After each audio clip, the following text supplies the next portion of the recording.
ओम श्री साई राम। सभी भक्तों को मेरा सप्रेम साई राम। और अब हम पढ़ रहे हैं आज अध्याय 8, मानव जन्म का महत्व, श्री साई बाबा की भिक्षावृत्ति, बाईजा बाई की सेवा शुश्रूषा, श्री साई बाबा का शयन कक्ष, खुशाल चंद पर प्रेम। जैसा कि गत अध्याय में कहा गया है कि अब श्री हेमांग पंत मानव जन्म की महत्ता को विस्तृत रूप में समझते हैं।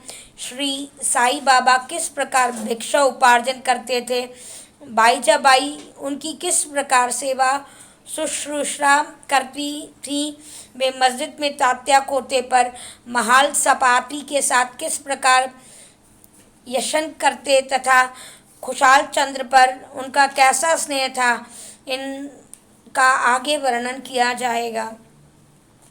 मानव जन्म का महत्व। इस विचित्र संसार में ईश्वर ने लाखों प्राणियों, हिंदू शास्त्र के अनुसार 84 लाख योनियों को उत्पन्न किया है, जिनमें देव, दानव, गंधर्व, जीव जंतु और मनुष्य आदि सम्मिलित होते हैं, जो स्वर्ग, नरक, पृथ्वी, समुद्र तथा आकाश में निवास करते हैं और भिन्न भिन्न धर्मों का पालन करते हैं। इन प्राणियों में जिनका पुण्य प्रबल है, वे स्वर्ग में निवास करते हैं और अपने सत्कृत्यों का फल भोगते हैं।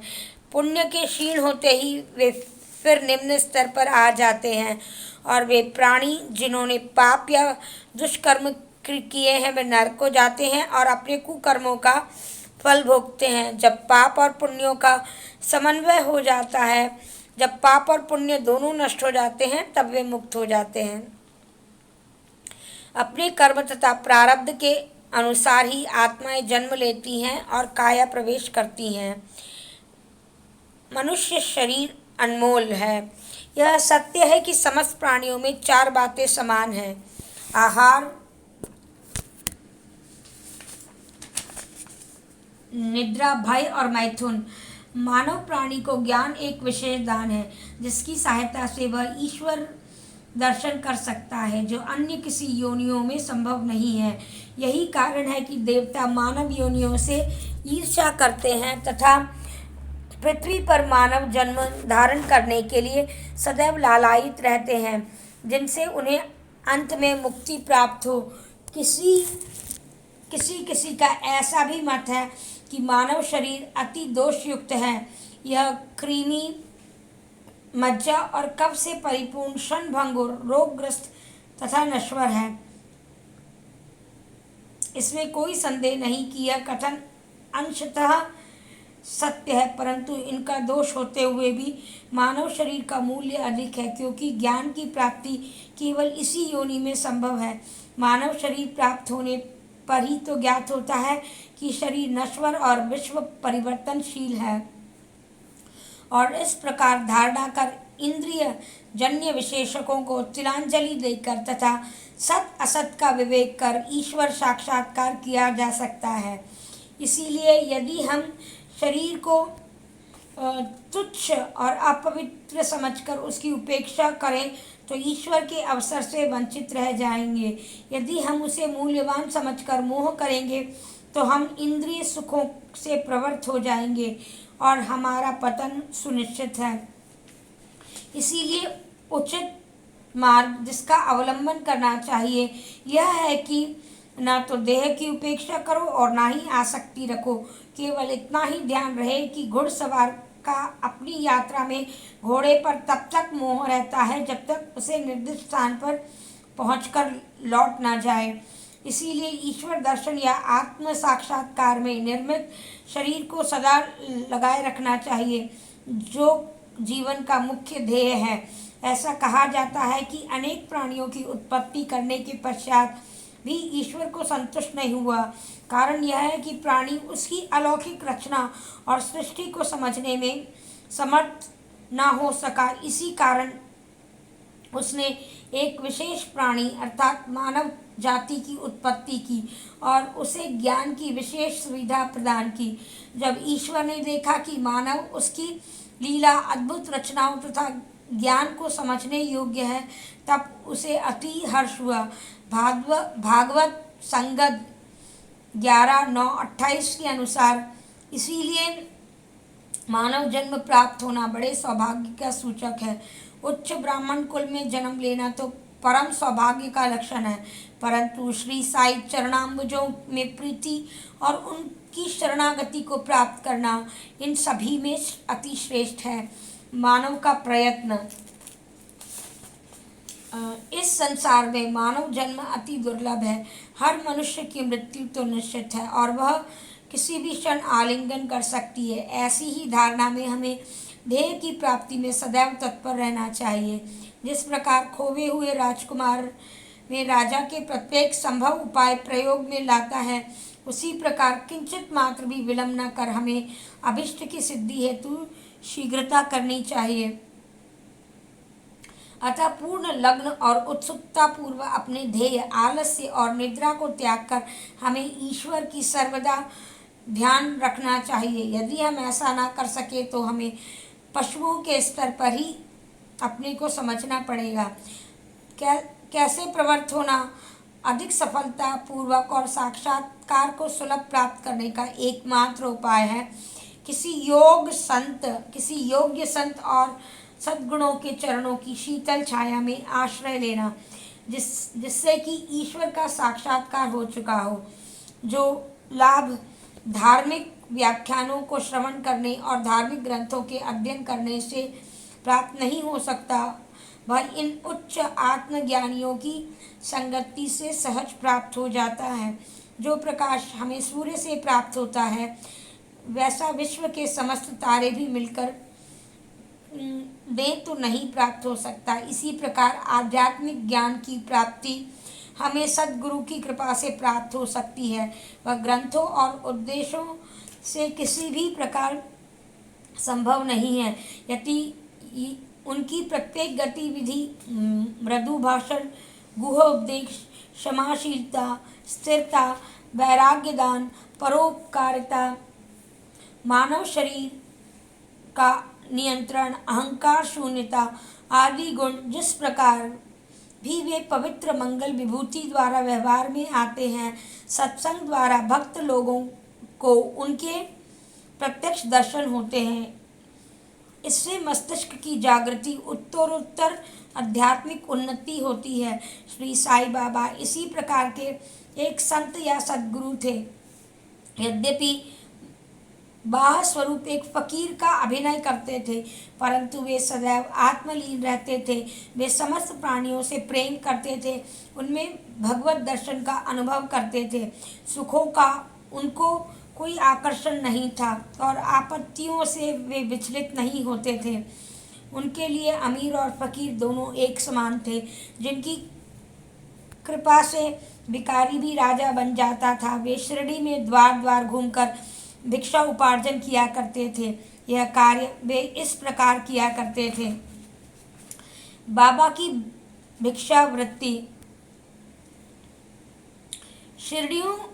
शिरडी वासियों के भाग्य की कौन कल्पना कर सकता है कि जिनके द्वार पर परम ब्रह्म भिक्षुक के रूप में खड़े हो रहकर उन्हें पुकारते थे, ओ माई एक रोटी का टुकड़ा मिले, और उसे प्राप्त करने के लिए अपना हाथ फैलाते थे। एक हाथ में सदा टमरेल लिए रहते थे और दूसरे हाथ में झोली। कुछ घरों में तो वे प्रतिदिन ही जाते और किसी किसी के द्वार पर केवल फेरी लगाते थे।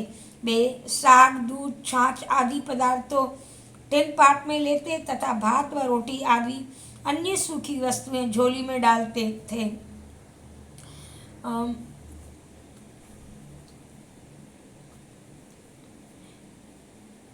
बाबा की जिह्वा से स्वाद रुचि न थी, क्योंकि उन्हें अपने वश में कर लिया था। इसीलिए वे भिन्न भिन्न वस्तुओं से स्वाद की चिंता क्यों करते। जो कुछ भी भिक्षा में उन्हें मिल जाता, उन्हीं से मिश्रित कर संतुष्ट पूर्वक ग्रहण कर लेते थे। अमुक पदार्थ स्वादिष्ट है या नहीं, बाबा ने इस ओर कभी ध्यान नहीं दिया। मानो उनकी जिह्वा में स्वाद बोध न हो। वे केवल माध्याह्न तक ही भिक्षा उपार्जन करते। यह कार्य बहुत अनियमित था। किसी दिन तो वे छोटी सी फेरी लगाते। किसी दिन 12 बजे तक वे एकत्रित भोजन या कुंडी में डाल देते, जहाँ कुत्ते, बिल्लियाँ, कौवे स्वतंत्रता पूर्वक भोजन करते थे। बाबा ने उन्हें कभी नहीं भगाया। एक स्त्री भी जो मस्जिद में झाड़ू लगाया करती थी, रोटी के 10-12 टुकड़े उठाकर अपने घर ले जाती, परंतु किसी ने कभी उसे नहीं टोका। उन्होंने स्वप्न में भी बिल्लियों और कुत्ते को कभी नहीं धुतकारा। वे भला निस्सहाय गरीबों की रोटियां के कुछ टुकड़े उठाने से क्यों रोक लेते। वे एक महान पुरुष का जीवन धन्य है। ऐसे महान पुरुष का जीवन धन्य है। शिरडी वासियों तो पहले उन्हें केवल पागल ही समझते थे और शिरडी में इसी नाम से विख्यात भी हुए। जो भिक्षा के कुछ टुकड़ों पर निर्वाह करता, भला उसको कोई आदर से कैसे देख सकता था। परंतु ये तो उदार हृदय, त्यागी और धर्मात्मा थे। यद्यपि वे बाहर से चंचल और अशांत प्रतीत होते थे, परंतु अंतःकरण से दृढ़ और गंभीर थे। उनका मार्ग गहन तथा गूढ़ था। फिर भी ग्राम में कुछ ऐसे श्रद्धावान और सौभाग्यशाली व्यक्ति थे जिन्होंने उन्हें पहचान कर एक महान पुरुष माना। ऐसे ही एक घटना नीचे दी जाती है। बाईजाबाई की सेवा।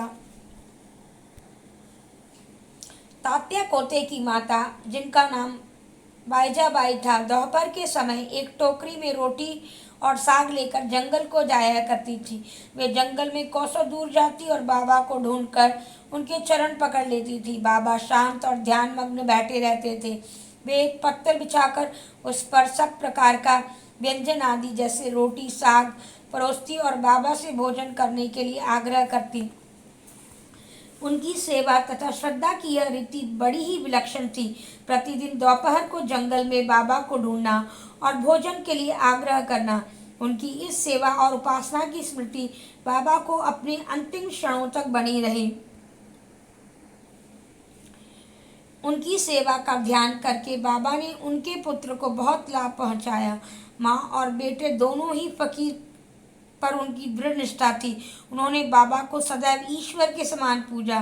बाबा ने उनसे कभी कभी कहा करते थे कि वे